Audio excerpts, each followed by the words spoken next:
Welcome back to Just Chattin', and these are the videos that we do on Thursday and Sunday evenings for our own entertainment. And boy, do we have some entertainment tonight, because we are going to take a look at the letter that Nutmeg sent to Pelosi and Schumer. Ugh. It's like, where do you even begin?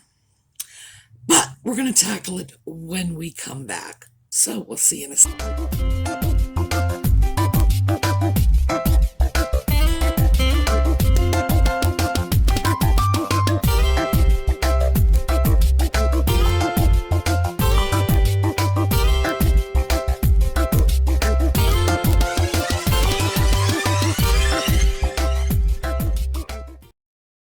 So, I actually read the whole text of this letter. And because I didn't want to force you to just sit there with nothing better to do than listen to me read, I did a little puppet show for you. Now, if you want to listen to the whole thing, this thing takes almost 9 minutes. The woman is so long-winded, it's ridiculous. So, if you don't want to hear it, fast forward about 9 minutes. And when the puppet disappears, it's safe to watch again. So, the letter, the puppet, I'll see you. My admiration for well-read women will never fade. Perhaps that's why I don't miss Meghan. From the office of the Duke and Duchess of Sussex. To the Honorable Charles Schumer, Majority Leader, U.S. Senate, Washington, D.C., the Honorable Nancy Pelosi, Speaker, U.S. House of Representatives, Washington, D.C., October 20th, 2021. Dear Leader Schumer and Speaker Pelosi, I am not an elected official, and I am not a politician. I am, like many, an engaged citizen and a parent. And because you and your congressional colleagues have a role in shaping family outcomes for generations to come, that is why I am writing to you at this deeply important time, as a mom, to advocate for paid leave. Over the past 20 months, the pandemic has exposed long-existing fault lines in our communities. At an alarming rate, millions of women dropped out of the workforce, staying at home with their kids as schools and daycares were closed, and looking after loved ones full-time. The working mom or parent is facing the conflict of being present or being paid. The sacrifice of either comes at a great cost. For many, this sacrifice goes back further than the past 20 months.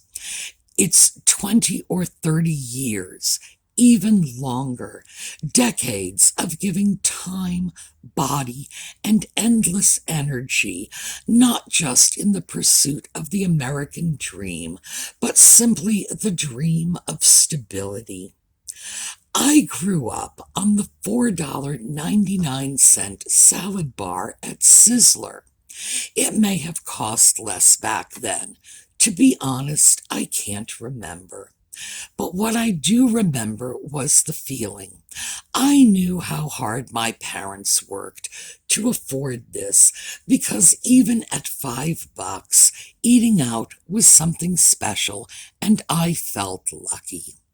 And as a Girl Scout, when my troop would go to dinner for a big celebration, it was back to that same salad bar or the old spaghetti factory, because that's what those families could afford to do too.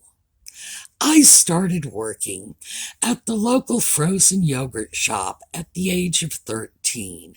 I waited tables, babysat, piecemealed jobs together to cover odds and ends.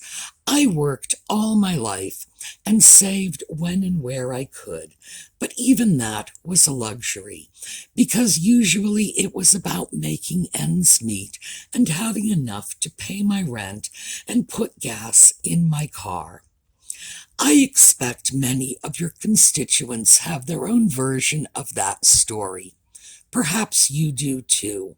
People in our country work incredibly hard, and yet the ask is soft for a level playing field to achieve their version of a common dream, what is fair and equal and right. Many of our economic systems are past their expiration date, and as you well know, too many Americans are forced to shortchange themselves when it comes to what matters to them.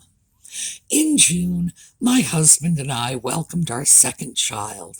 Like any parents, we were overjoyed.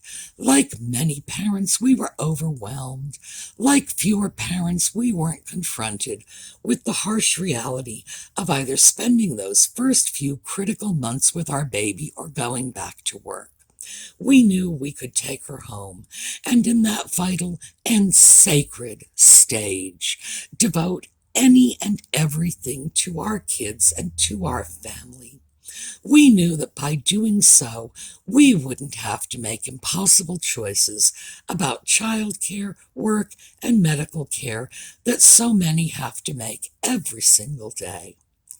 No family should be faced with these decisions. No family should have to choose between earning a living and having the freedom to take care of their child or a loved one or themselves, as we would see with a comprehensive paid leave plan. In taking care of your child, you take care of your community and you take care of your country, because when paid leave is a right, we're creating a foundation that helps address mental health outcomes, health care costs, and economic strength at the starting line. Instead, as it stands now, we spend a fortune as a country paying into symptoms rather than causes. I understand that with everything going on these days, people might find it easy to be apathetic about what's happening in Washington, D.C. And then equally, when it feels like your voice doesn't matter, you tend to use it less often. But with stakes this high, none of us can afford to let apathy win. I'm writing to you on behalf of millions of American families who are using their voices to say that comprehensive paid leave should not be a place to compromise or negotiate. In fact, most nations already have paid leave policies in place. Estonia, for example, offers over a year and a half of leave to be shared by new parents. Many other countries have robust programs that give months of time for both parents, birth or adoptive, to be home with their child. The United States, in stark contrast, does not federally guarantee any person a single day of paid leave, and fewer than 1 in 4 workers has dedicated paid family leave through their employer. I'm sure you agree that if we are to continue to be exceptional, then we can't be the exception. The families you represent need your strong leadership. With paid leave on the cusp of becoming a national reality, I trust you will meet this moment. I know you must hear from your constituents about the choices they are facing every day to make ends meet and care for their families. Paid leave should be a national right, rather than a patchwork option limited to those whose employers have policies in place, or those who live in one of the few states where a leave program exists. If we're going to create a new era of family-first policies, let's make sure that includes a strong paid leave program for every American that's guaranteed, accessible, and encouraged without stigma or penalty. I know how politically charged things can and have become. But this isn't about right or left. It's about right or wrong. This is about putting families above politics. And for a refreshing change, it's something we all seem to agree on. At a point when everything feels so divisive, let this be a shared goal that unites us. So on behalf of my family, Archie and Lily and Harry, I thank you for considering this letter. And on behalf of all families, I ask you to ensure this consequential moment is not lost. As ever, Meghan, the Duchess of Sussex. Well, let's start with this letter is not what it's pretending to be. What it's pretending to be is a letter to two American politicians pleading the case of paid family leave.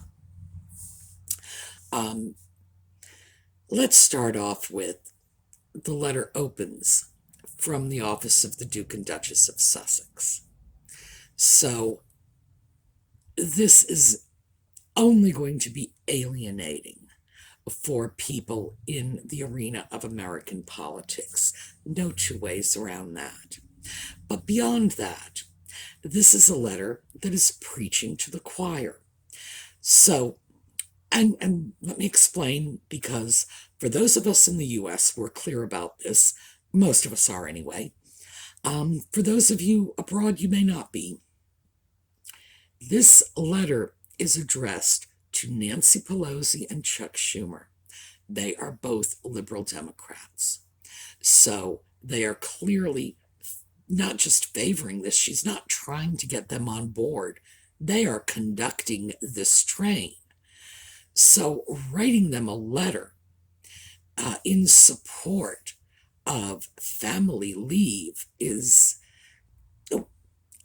it's not just pointless, it's actually rather counterproductive, because they are already there, and certainly they don't need her support.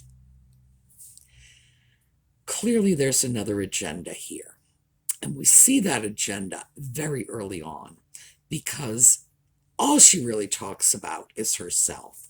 When she speaks about the benefits of family leave, it's her usual word salad.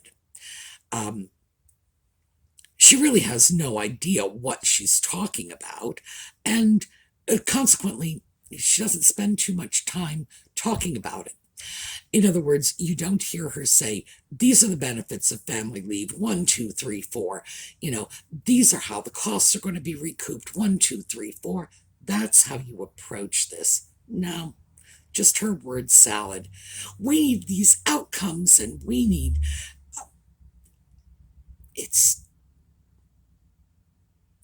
I don't like this either, so we're going to go back. Ugh.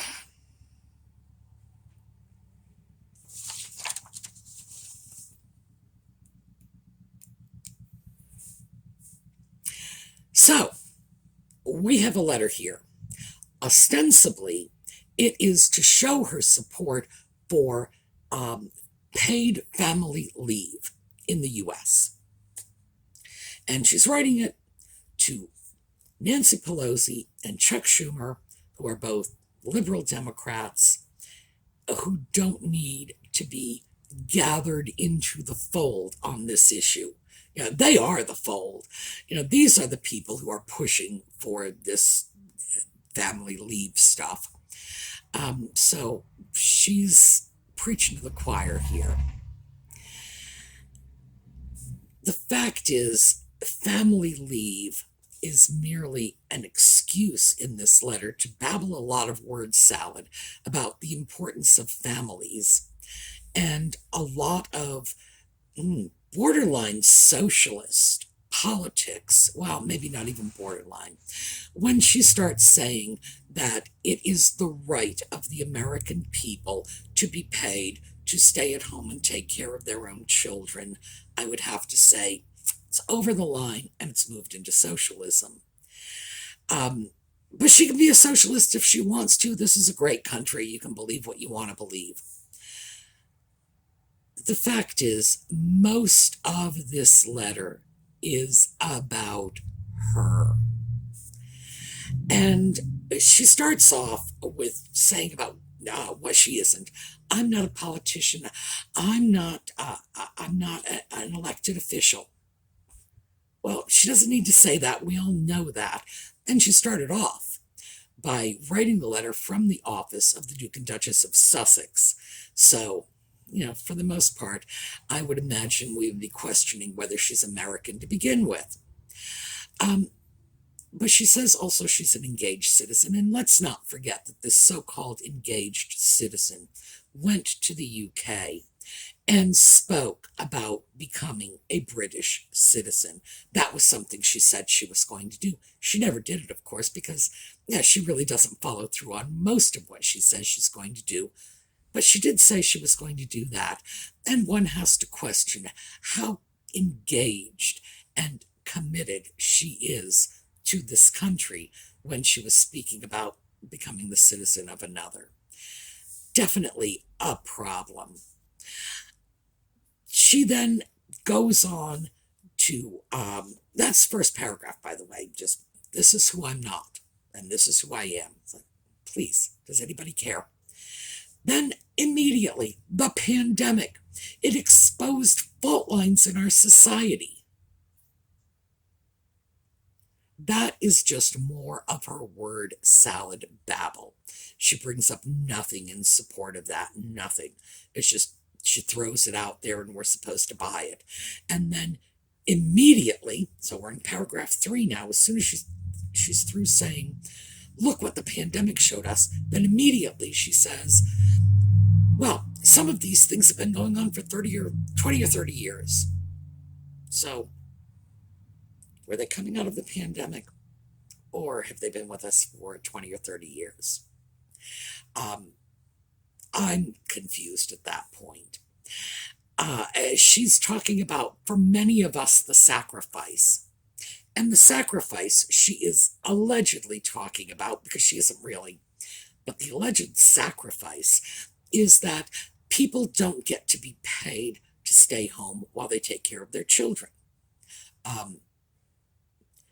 Now, I'm giving my age away here, I'm sure, but I never would have thought that was a right. I grew up in a generation where people didn't expect someone else to pay them to take care of their own children. I'm not even sure where the notion of this being a right is coming from, but I can assure you it's alien to those in my generation. In fact, it's beyond alien. It's ludicrous. But again, my generation speaking. And then suddenly she goes into the $4.99 Sizzler salad bar. I have absolutely no idea what the restaurants she went to or did not go to, the food she ate or did not eat when she was a child, no idea what that could possibly have to do with paid family leave. It's just, to say it's apples and oranges is crazy, because at least apples and oranges might be showing up at the Sizzler salad bar. No idea where this is coming from, just out of the clear blue sky. I grew up on the Sizzler salad bar, and we were lucky to have it. We knew how hard my parents had to work. Well, I'm not sure what Doria did. I've been looking for a couple of months to try to track down Doria's employment history, and it's been very difficult.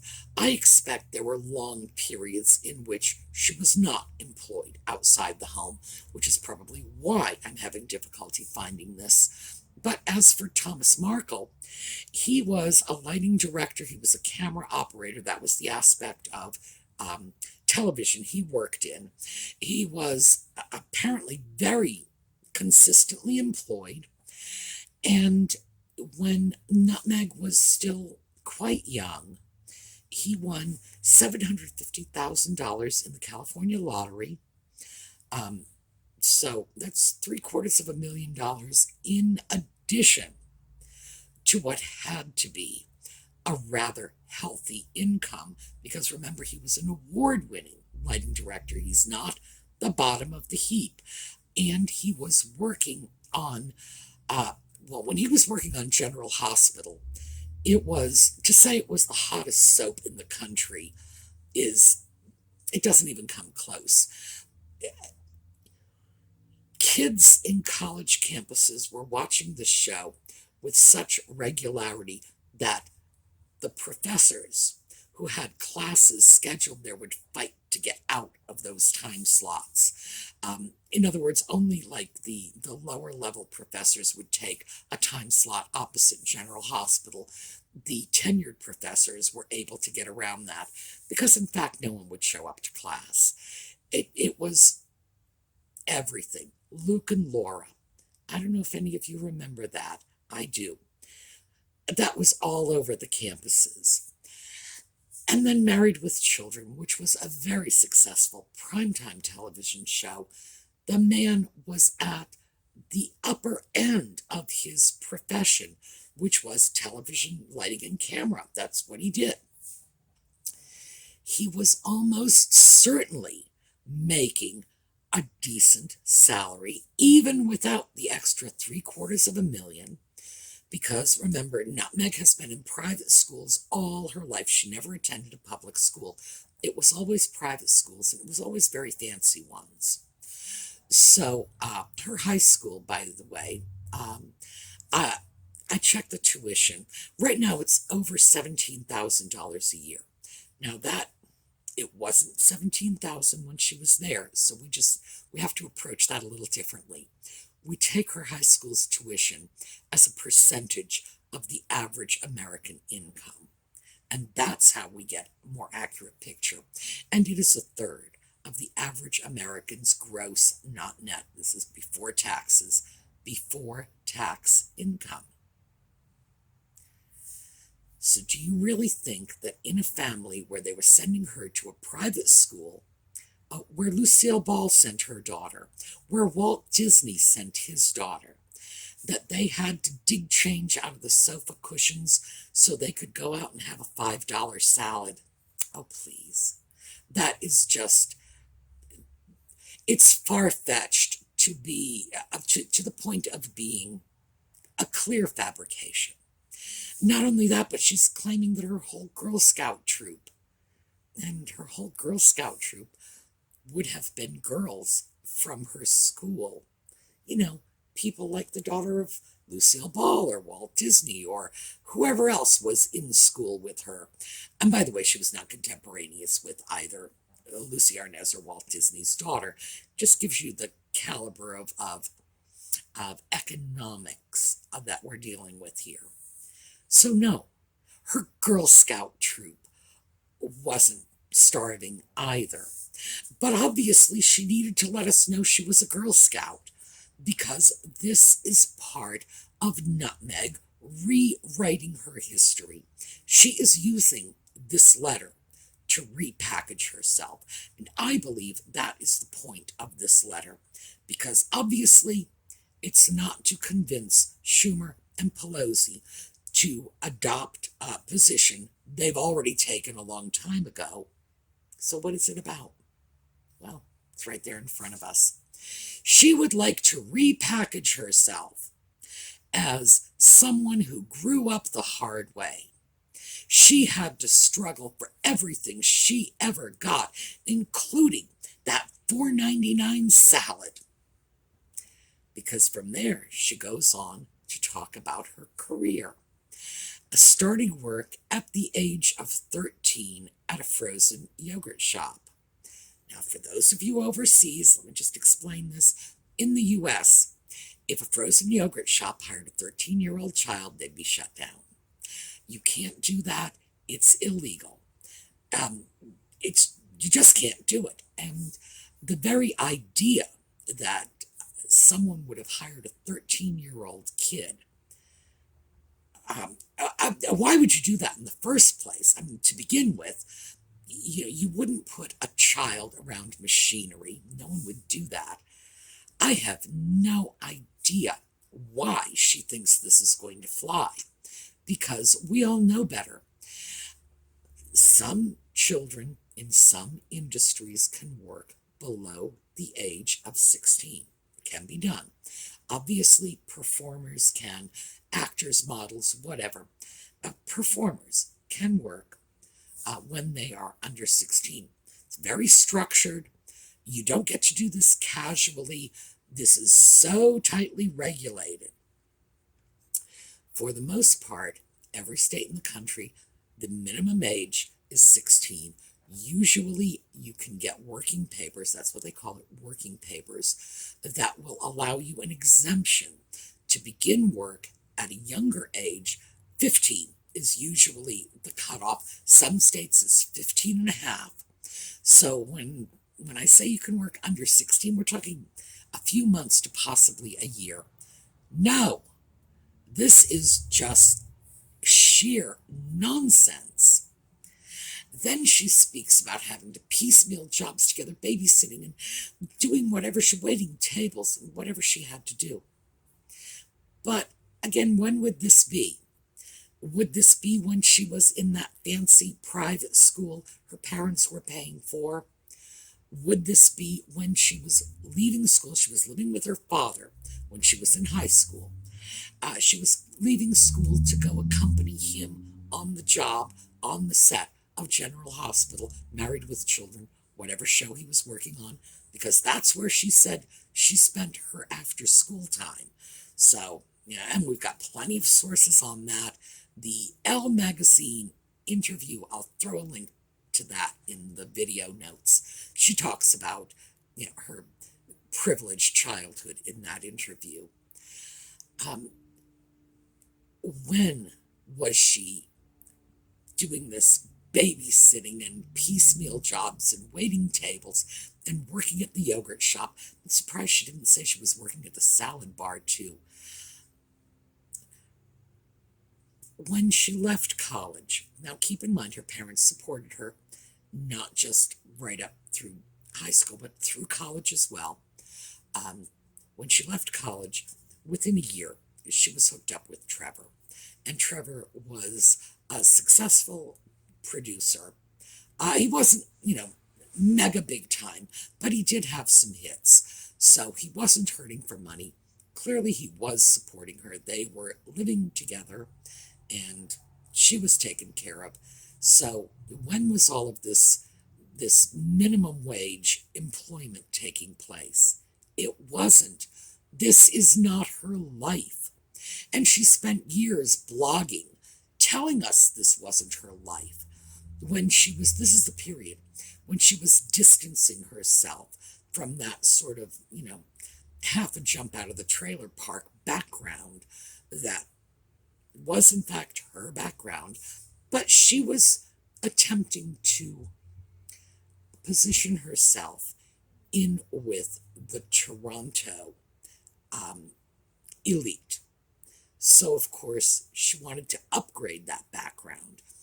And she was very public about having a privileged background. Now she's trying to rewrite it.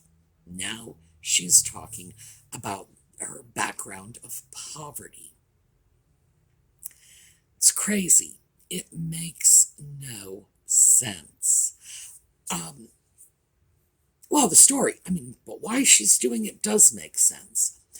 The whole thing is a repackaging effort. That is very clear. She is using this letter as a vehicle to represent herself, and I have to be careful because it's not represented, it's represent herself to the American public, excuse me, represent herself to the American public instead of as a child of the privileged classes, which is how she has been presenting herself right along. Now, she's painting this up like she grew up in the projects. And so why would she be doing this? Well, I suspect there is more truth than I would care to admit in the comments of people who have written into these various videos saying she's going to make a stab at politics. Yeah, I think that may be true, because in fact, this is the sort of thing that people in politics often do. Now, they do it better, because this is frightening. This is just ham-handed. And it's too easy to blow holes in, because she has an older brother and sister who remember how she was raised, have spoken out about it, and will continue to do so. She has a father who is perfectly capable of coming out publicly saying, no, my daughter didn't work when she was 13. Of course she didn't, assuming anyone needs to be told that. So what is this? Is this a rebranding to make her more acceptable to the American voters, to make her less elitist? Who knows? Certainly, the rest of this is, it's just craziness. She moves from the pandemic to the Sizzler restaurant to working at 13 to, what is she? Oh, no, she's back to babbling about taking care of your family. And then she goes off on Estonia, of all places. And I have no idea why Estonia plugs into this. Is she asking that the U.S. provide 18 months of paid family leave? I have a feeling that even people like Pelosi and Schumer would find that a little excessive. But Estonia is a former Soviet bloc country. By the way, it's about this big. It's actually just a little larger than the state of Maryland in terms of land area. In terms of population, it's a little smaller than Dallas, Texas. So you could drop the whole population of Estonia, every last man, woman, child, off in New York City, and it would take the locals about a month to notice. That's how small this country is. So bringing them into a discussion is ridiculous, because as a nation that has come out of a history of Russian communist socialism, where they are now, good for them. It's a free economy. They are doing well by their people, bless their little hearts, little being the operative word. You cannot impose the kind of policies you have in a nation this big on a nation the size of the U.S. So that is just so politically naive. It's just... But nevertheless, that's one of the reasons I think this is just like craziness, because she's bouncing literally from the Sizzler salad bar to the country of Estonia. The one point here, I should share this with you. Where's this line? I'm sure you'll agree that if we are to continue to be exceptional, then we can't be the exception. That one left me saying I'm going to have to go open a GoFundMe account to buy this woman a dictionary, because the very definition of exceptional is being the exception. But that gives you some notion of how bizarre this is. Apparently, none of her people went over this, which they should. She should have people who go over this stuff and red pencil it and say, you can't say this, you can't say that. But apparently she just went off on her own on this one. At least I'm assuming that, because it's all craziness. But yeah, I think those two paragraphs, the I grew up at the Sizzler bar and I started working at 13 are the keys to this letter. I think she is rebranding. She is moving away from that elitist image. Yes, I grew up in the upper middle classes and I married a prince and la la la.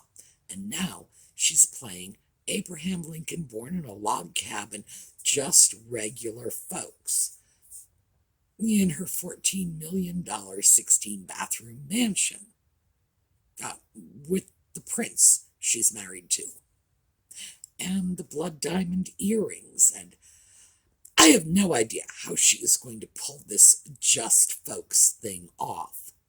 But I think this is the direction she's moving in, and I expect we're going to see a little more of this.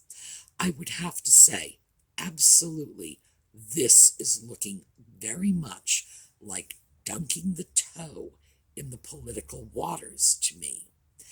And I think it's going to be interesting to watch where this one goes. It's not going to stop here.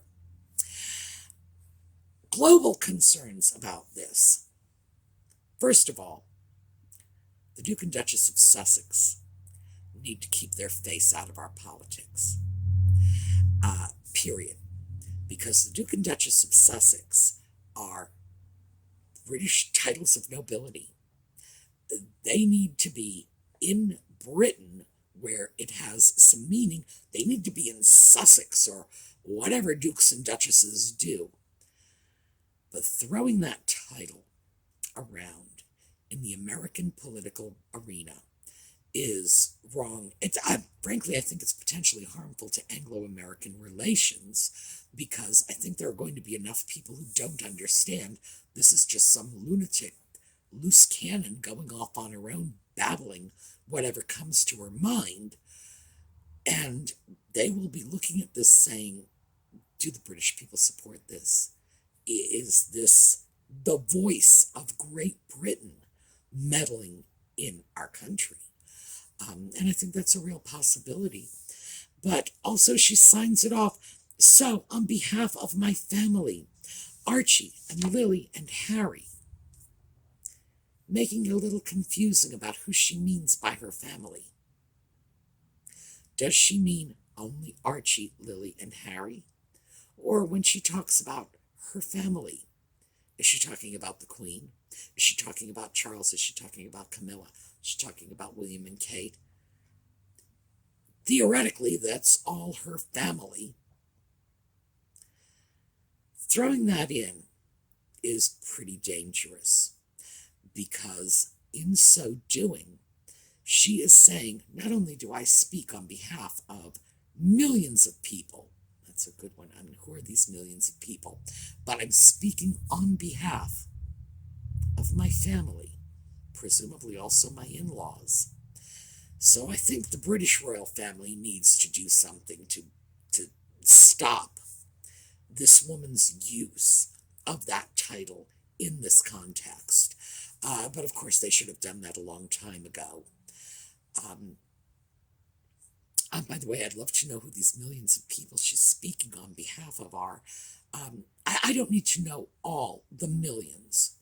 How about we settle for just 100,000? It's like 5% of 2 million. And since, if she's speaking for millions, 2 million is the minimum figure, how about she just produce 100,000 names? I'd be happy with that. All right. Let me just conclude with the usual wrap-up. 1, never should have come out under the heading of the office of the Duke and Duchess of Sussex. That is really problematic.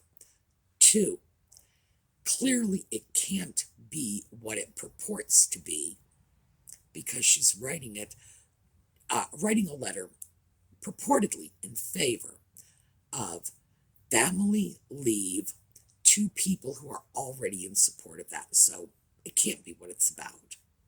3, what it's probably about is getting her message out there that she is poor, just folks, grew up in the projects, $4.99 salad bar, and we were lucky to have it. And where's that rebranding going? We're going to have to watch out for that. All right. I am going to show you a little slideshow on the way out. Remember, giveaways are still going on over on the SueMe's Angels Facebook page. We are doing that till the end of the year. And I have to say, this, just when I think she can't possibly get any crazier. Wow. I gotta stop saying that. It's like I'm tempting fate. All right. Have a terrific day. I will see you all again on Thursday.